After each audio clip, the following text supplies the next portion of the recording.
Hello, this is lecture 26, first sem Maths Unit 2, Tungal School of Basic and Applied Sciences, M. Ramanjan sir, Department of Mathematics. So let us see the continuity of a function at a point. Continuity of a function at a point. Right.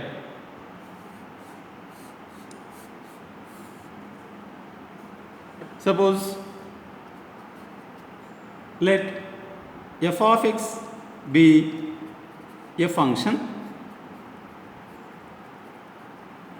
defined on closed interval a comma b and c belongs to closed interval a comma b. Let f of x be a function defined on closed interval a comma b and c belongs to closed interval a comma b. Suppose here is this is the real line and it is to be a function defined in closed interval a comma b. This is a and this is b. So in this interval f of x function is defined. Right. And c belongs to closed interval a comma b. This is closed interval and some c belongs to closed interval a comma b, so that its functional value is to be f of c. So f of x function is moving and f of c is this length and c belongs to open interval or closed interval a comma b. So now the function f of x is said to be continuous at c belongs to closed interval a comma b if limit f of x as x tends to c is equal to f of c. So whenever this is x is the variable as x tends to c, or either from left side or maybe from right side, so that limit of the function is f of c. See that now whenever x tends to c, limit of the function f of x will be is equal to f of c, then we can say that f of x is continuous. There is no disturbance, there cannot be stopped at x belongs to or x is equal to c. This is x is equal to c, this point x is equal to c.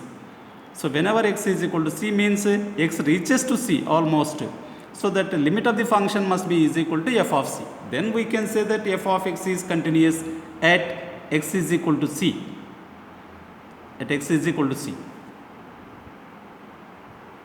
So even the alternative definition for the continuity of a function, that is for each epsilon greater than 0, comma there exists delta greater than 0, such that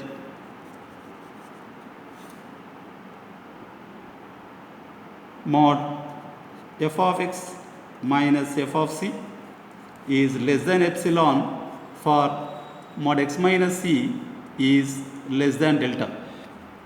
Right. Now it is clear that if this difference x and c, the modulus difference means the distance must be positive or the difference must be positive. So x and c, x minus c is very very small. Suppose x minus c is very very small, automatically its corresponding functional difference f of x minus f of c also to be very small. then f of x function is to be continuous at the x is equal to c. F of x's function is defined at x is equal to a. F of x function is defined at x is equal to c. F of x function means the curve is defined at x is equal to b also.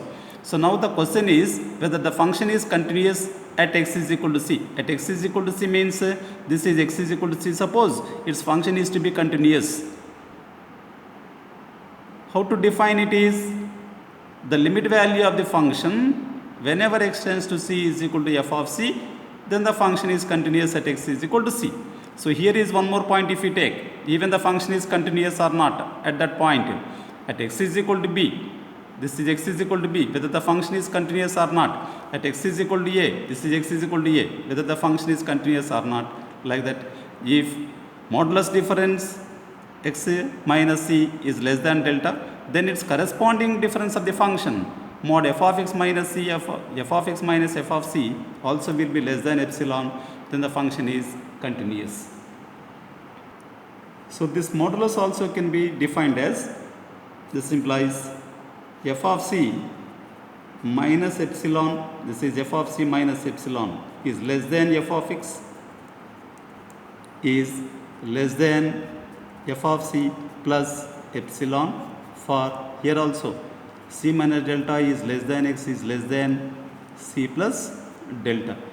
So that means this is f of c, suppose some epsilon value you can subtract this side to be f of c minus epsilon and this side is to be f of c plus epsilon. So automatically that f of x function lies in between f of c minus epsilon and f of c plus epsilon. Even here also this side is to be c minus delta and here is to be c plus delta. In between them x is to be defined. Automatically its corresponding function also lies its functional differences. So now properties of continuous functions. Properties of continuous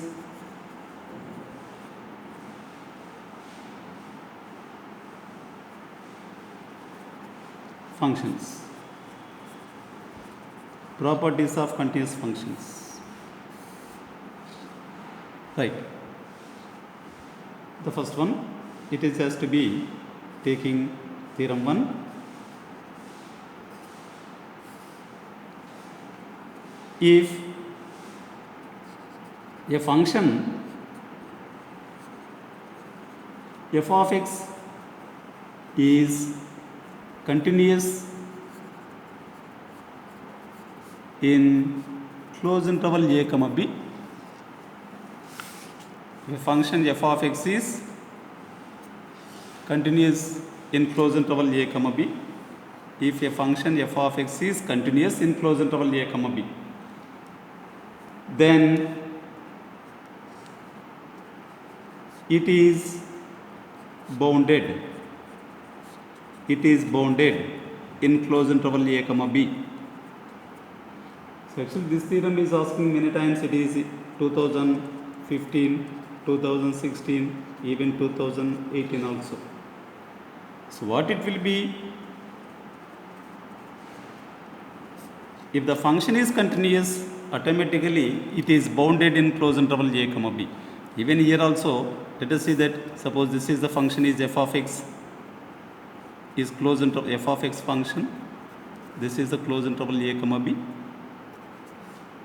If the function is continuous, automatically some at point c, it is to be bounded. Why? Because it must have the lower bound and also it must have the upper bound.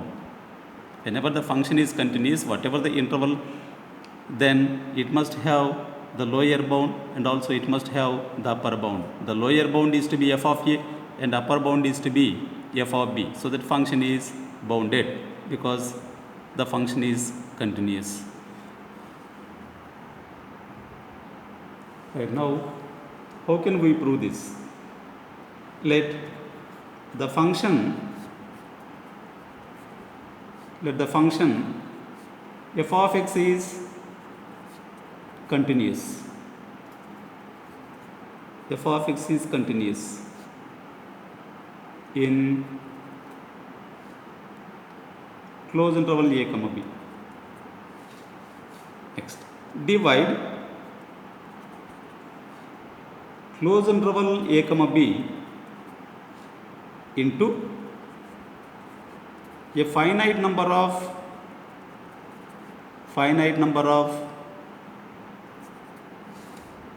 subintervals,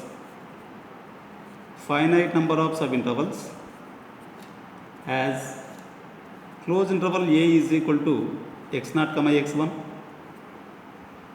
comma closed interval x1 comma x2 comma and so on comma closed interval xr minus 1 comma xr, this is the orth subinterval, comma and so on closed interval xn minus 1 comma xn. Right, this closed interval a comma b can be divided into a finite number of subintervals. So one subinterval is to be a is equal to, here is x0 and here may be x1. So this is one of the subinterval. So like that. And here also to be, this is x1 to x2. This is x2. So x1 to x2 and so on. The last is xn minus 1 to xn is equal to b. xn is equal to b. Even this here also xn is equal to b. xn is equal to b. This is the subinterval. Next, since f of x is continuous,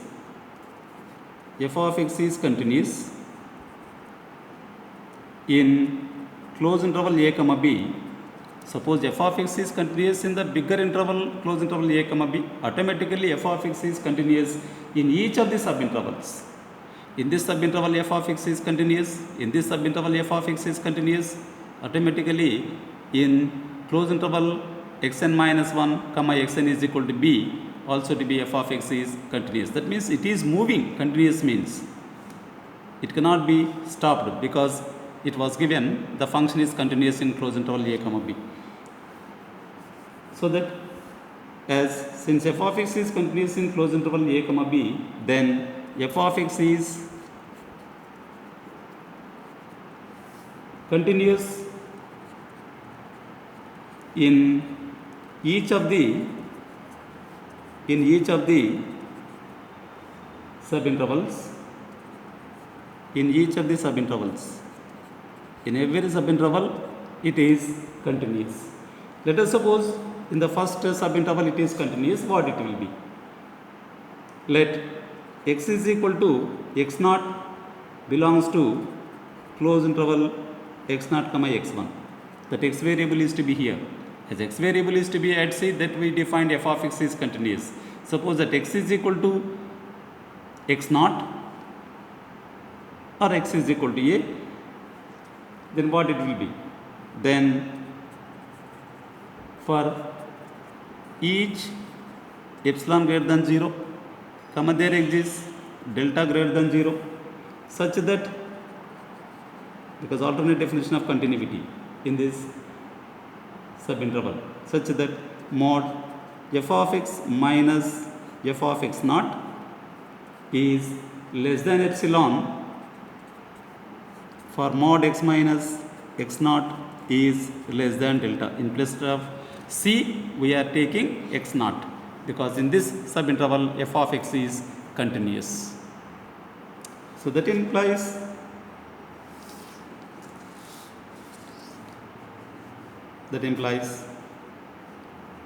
f of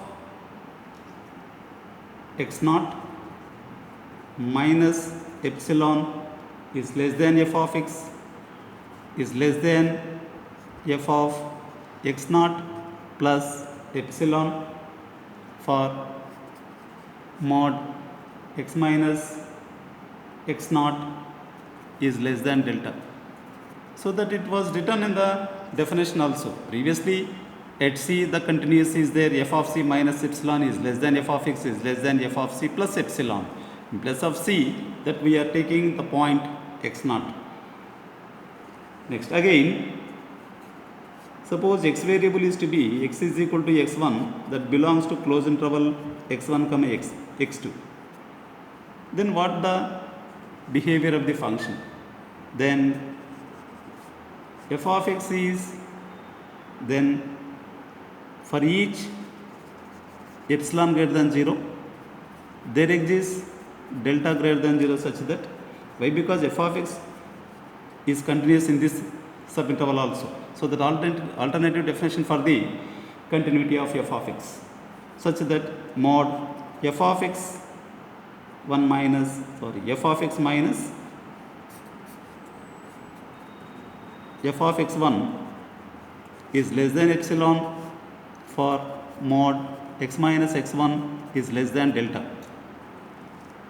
So this implies f of x1 minus epsilon is less than f of x is less than f of x1 plus epsilon for mod x minus x1 is less than delta. This should be similar, or maybe take the inequality also. Modulus can be written in the form of inequality. And so on.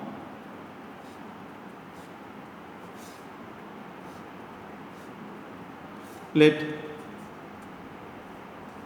x is equal to xn minus 1 belongs to closed interval xn minus 1 comma xn.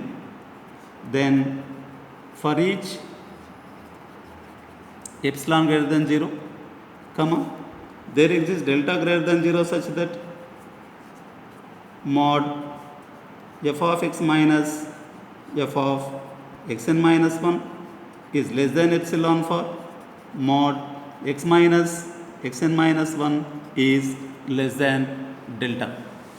So that the inequality for this modulus is f of xn minus 1 minus epsilon is less than f of x is less than f of xn minus 1 plus epsilon for mod x minus xn minus 1 is less than delta. Right. Now this type of are all inequalities. Let k1 is equal to, so take the all lower values of these inequalities. Let k1 is equal to maximum of f of x naught minus epsilon comma f of x1 minus epsilon comma and so on f of xn minus 1 minus epsilon. So whichever is the maximum of all lower values of inequalities, that we take it as k1. So automatically that k1 value is to be less than or equal to f of x, less than or equal to f of x comma for all x belongs to closed interval a comma b. So take this as equation 1. So it is to be like this. So all here is f of x naught minus epsilon, and this is f of x1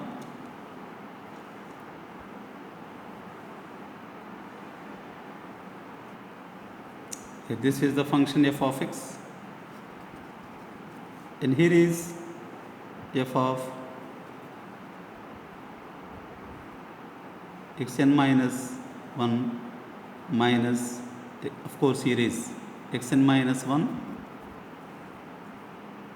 minus epsilon, and here is to be f of x2 minus epsilon, and this is f of x1 minus epsilon like this, f of x0 minus epsilon, all these values are there. So k1 is to be, here is there, this is k1, and even here also to be all maximum values of this positive values. So if we take, this is f of xn plus epsilon like that.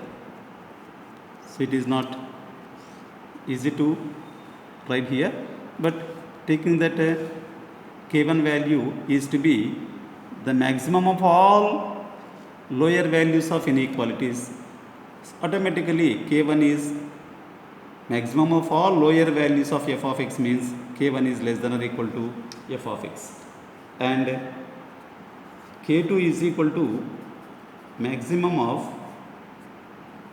f of x naught plus epsilon, comma f of x1 plus epsilon, and so on, f of xn minus 1 plus epsilon.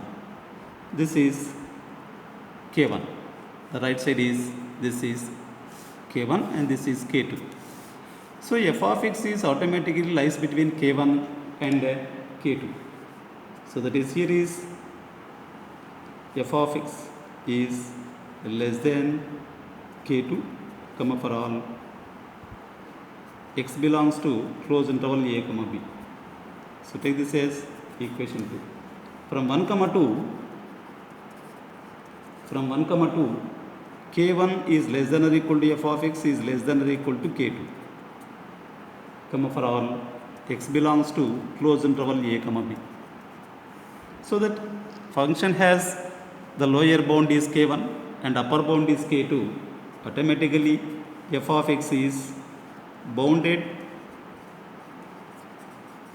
in closed interval a comma b, since k1 is lower bound of f of x and k2 is upper bound of f of x, right? See that only the thing is f of x is continuous in closed interval a comma b, showing that f of x is bounded in closed interval a comma b, right? Once again you go through the proof, easily can understand. Thank you very much.